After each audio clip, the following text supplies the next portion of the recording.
बिस्मिल्लाहिर्रहमानिर्रहीम। अस्सलाम वालेकुम। अल्लाह पाक की रहमत करम फजल और शुक्र के साथ आज की वीडियो करते हैं जी शुरू। बेसिकली ये अनबॉक्सिंग की वीडियो है, ना सिर्फ अनबॉक्सिंग बल्कि इसको चलाने का जो मेथड है वो भी आपके साथ शेयर किया जाएगा। सो ये है जी डो मेकिंग मशीन, यानी आटा गूंदने वाली मशीन। अच्छा, इससे लाइफ बहुत ज़्यादा ख़वातीन की आसान हो गई है, क्योंकि ये 3 से 4 मिनट में आप इजीली इसके अंदर आटा गूंद सकते हैं। ना बहुत ज़्यादा आपको इसके लिए मेहनत करनी पड़ती है। जस्ट इसके अंदर आटा और पानी एट अ टाइम डाल देते हैं और ये 3 से 4 मिनट में आटा गूंद के हमें दे देती है। अब इसके ऊपर इंस्ट्रक्शन लिखी हुई थी, इंस्ट्रक्शन नोट करने के बाद आप इजीली इसको ऑपरेट कर सकते हैं। अब इसको दिखाने का आपको मकसद ये है कि जिनके पास ये अभी तक मशीन नहीं है उनको पता हो कि इसके ऊपर क्या क्या लिखा है। ये देखिए जी, इसके ऊपर इसका बाउल है। इसको जब आटा गूंद लेते हैं तो बाहर निकालना और फिर जो है वॉश करने के बाद इसके अंदर ऐड करना बहुत ही आसान है। अब मैंने ये टब को बाहर निकाला था और अगेन इसके अंदर ऐड करने के बाद इसके ऊपर जो इसका ब्लेड है वो डाल दिया था। और इस तरह इसका ऊपर एक कैप है, कैप के साथ इन्होंने एक अटैचमेंट दी हुई है ग्लास की शेप में। इस तरह पानी इसके ऊपर से आप डाल सकते हैं और एक अलग से अटैचमेंट और भी दी हुई है, इजीली आप इसको ऑपरेट कर सकते हैं। और बाकी ये ऑपरेटिंग सिस्टम है, इससे आप टाइम सेट कर सकते हैं, स्पीड सेट कर सकते हैं।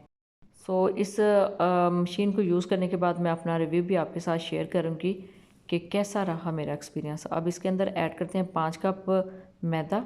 बेसिकली मुझे आज बनानी थी पिज़्ज़ा के लिए डो, तो मैंने सोचा इसकी पहले तो अनबॉक्सिंग करते हैं, आपके साथ इसका रिव्यू शेयर करते हैं और साथ ही इसके अंदर हम जो पिज़्ज़ा की डो है वो बना लेंगे। अब 5 कप मैदा मैंने यहाँ पे लिया है और 5 कप मैदा इसके अंदर हम अभी ऐड कर रहे हैं। और 5 कप मैदे के हिसाब से ईस्ट जो है वो मैं आपको बताती हूँ कि कितनी इसके अंदर जाएगी।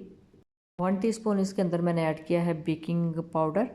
बेकिंग पाउडर ऐड करने के बाद इसके अंदर जाएगा जी नमक हाफ़ टी स्पून और ऑरिगेनो हाफ़ टी स्पून ही कुटी हुई लाल मिर्च। अच्छा, अगर आप ये साइज़ के अंदर ऐड कर लेते हैं और अच्छे से मिक्स करते हैं और फिर बाद में इसकी डो रेडी करते हैं तो आप देखेंगे कि पिज़्ज़ा की जो ब्रेड है वो बहुत ही सॉफ्ट, बहुत ही मज़े की बनती है। तो जी मसाला जात ऐड कर लिए हैं और मिक्स भी कर लिए हैं। अब 2 अदद अंडे लिए हैं, इनको अच्छे से फेंट लेंगे। फेंटने के बाद इसको साइड पे रखेंगे और मशीन यहाँ पे हम ऑपरेट करने लगे हैं। यहाँ पे टाइम सेट कर दिया है और अंदर से जो मिक्सिंग है वो भी स्टार्ट हो चुकी है। तो अब ये मैंने आपको एक आटा गूंदने का मेथड आपके साथ शेयर कर रही हूँ। तो इसके अंदर जाता है ईस्ट वाला दूध। तो ईस्ट मैंने इसके अंदर डाल के एक गिलास दूध में इसको रख दिया हुआ था और ये थोड़ी सी फ्लफ़ी हो गई है ईस्ट इसके अंदर। तो फिर वही बैटर जो है वही स्लरी इसके अंदर ऐड करेंगे दूध की। और दूध मैंने आपके सामने इसके अंदर ऐड किया है और ये देखें कितनी क्वांटिटी में नीचे जा रहा है। बहुत ही अच्छे तरीके से जो डो है उसको माउंट कर रहा है और बहुत अच्छे तरीके से डो को जो है वो नीट कर रहा है। तो इसमें ऐड करेंगे सारा जितना भी रिक्वायर्ड दूध है और साथ में इसके अंदर जाएगा जी 2 अदद अंडे जो भी फेंट के रखे थे।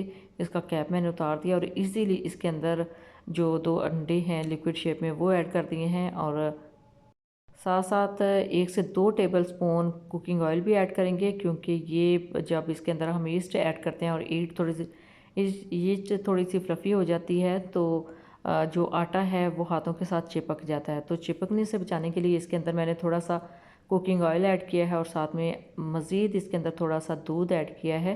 तो दूध की क्वांटिटी यहाँ पे कंप्लीट हो चुकी है। 1 गिलास पूरा मैंने इसके अंदर ऐड कर दिया है 5 कप मैदे में। और ये देखें जी, ऑलमोस्ट जो मैदा है वो गूंदा जा चुका है। हार्डली 4 से 5 मिनट लगे हैं। अदरवाइज़ यही अगर डो बनानी होती तो आपको पता है कि पिज़्ज़ा डो बहुत ज़्यादा टाइम लेती है, बहुत टाइम टेकिंग प्रोसेस है और बहुत एहतियात के साथ इसको हमने नीड करना होता है। तो मैंने सोचा कि जो डो मेकर है इसकी अनबॉक्सिंग तो कर दी है। इसके अंदर सिंपल आटा नहीं गूंदते, इसके अंदर डो बनाते हैं हम अपने पिज़्ज़ा के लिए, पिज़्ज़ा की रेसिपी के लिए। तो इंशाल्लाह पिज़्ज़ा की रेसिपी मैं आपके साथ शेयर कर दूँगी नेक्स्ट वीडियो में। तो उससे पहले आप देख लें कि कितने अच्छे तरीके से मैंने जो डो है उसको नीड किया है। तो ये देखें बहुत ही ज़बरदस्त ये रेडी हुई है पिज़्ज़ा के लिए डो। तो इस तरह इसको फ़ोल्ड करने के बाद हम बाउल में रख देंगे और इस बाउल को भी कवर करके रख देंगे थोड़ी देर के लिए। 1 से 2 घंटे के लिए, आप चाहें तो 45 मिनट आपके लिए काफ़ी होंगे। तो इस तरीके से ऊपर से कवर करेंगे और कवर करने के बाद इस पेपर को काट देंगे। तो अब ये जो डो इसके अंदर रखी है, इसके अंदर यीस्ट है और यीस्ट इसको मज़ीद फ्लफ़ी करेगी। अगर आप इसको ओवरनाइट रखना चाहें तो ओवरनाइट भी रख सकते हैं। अगर 2 से 3 घंटे इसको इस तरह रखते हैं तो ये बिल्कुल बहुत ज़्यादा फ्लफ़ी हो जाएगी, डबल क्वांटिटी में हो जाएगी, जितना अभी आप देख रहे हैं इससे भी ज़्यादा डबल।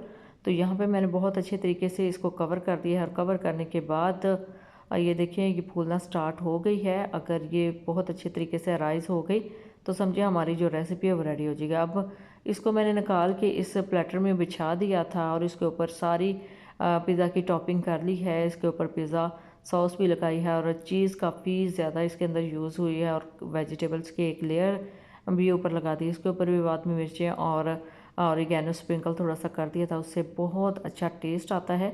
तो ये देखिए जी इसके अंदर जा चुकी है ओटीजी ओवन में, ये प्लेटर जा चुका है और प्लेटर जाने के बाद हमने वेट किया था यहाँ पे 15 मिनट के लिए। 15 मिनट वेट करने के बाद पिज़्ज़ा बिल्कुल रेडी हो गया था। लेकिन इस पिज़्ज़ा को बनाने के सबसे जो मुश्किल काम होता है ना, वो आटा गूंदना ही होता है। तो आटा जो गूंदने वाली मशीन है, इसके अंदर मैंने को नीड किया था, तो प्रॉपर मेथड आपके साथ शेयर कर दिया कि अगर आपको जल्दी है, आप बहुत ज़्यादा टाइम नहीं लगाना चाहते इसके आटे को मिक्सिंग में, आटे को गूंदने में, तो आप इस तरीके से डो मेकर में भी इसको बना सकते हैं इजीली। अब इसका कलर देख लें कितना ज़बरदस्त आ गया है। और ये वीडियो स्पेशली अनबॉक्सिंग की वीडियो थी, जिसके अंदर मैंने अनबॉक्स किया हुआ था अपने डो मेकर को। और डो मेकर को अनबॉक्स करने के बाद फिर मैंने सोचा कि आपके साथ प्रॉपर इसको चलाने का मेथड भी शेयर कर दूं, ताकि आपको पता चले कि कितना जो मुश्किल काम है वो आप मिनटों में कर सकते हैं। यही काम अगर हाथ से करना पड़ता तो बहुत लेंथी काम था और काफ़ी देर लगती, तकरीबन 35 मिनट तक इसको नीड करना होता है हाथों की मदद से। और उसके बाद हमने इसको स्टे देना होता है, रेस्ट देना होता है, और उसके बाद भी पता नहीं वो लुक नज़र आए या ना आए। लेकिन हमने जब इस पिज़्ज़ा को ट्राई किया था तो बहुत ही ज़बरदस्त इसके अंदर जो नीचे ब्रेड है बहुत ही ज़बरदस्त रेडी हुई थी और बहुत फ्लफ़ी रेडी हुई थी और टेस्ट भी उसका बहुत ज़्यादा अच्छा था। ये थी जी आज की वीडियो। बेसिकली ये एक अनबॉक्सिंग की वीडियो थी, लेकिन मैंने अनबॉक्सिंग के साथ साथ प्रैक्टिकल आपको करके दिखाया है कि अगर आप लेना चाहते हैं मशीन डो मेकर तो आप इजीली ले सकते हैं। लेकिन आप देख लें कि इसने हमारा काम कितना आसान कर दिया था। ये थी जी आज की वीडियो। आई होप आपके लिए काफ़ी ज़्यादा इंफॉर्मेटिव रही होगी। जब भी इस तरह की मशीन को यूज़ करें तो अपना फ़ीडबैक ज़रूर दीजिएगा, दुआओं में ज़रूर याद रखिएगा। अल्लाह हाफ़िज़, थैंक्स फॉर वॉचिंग।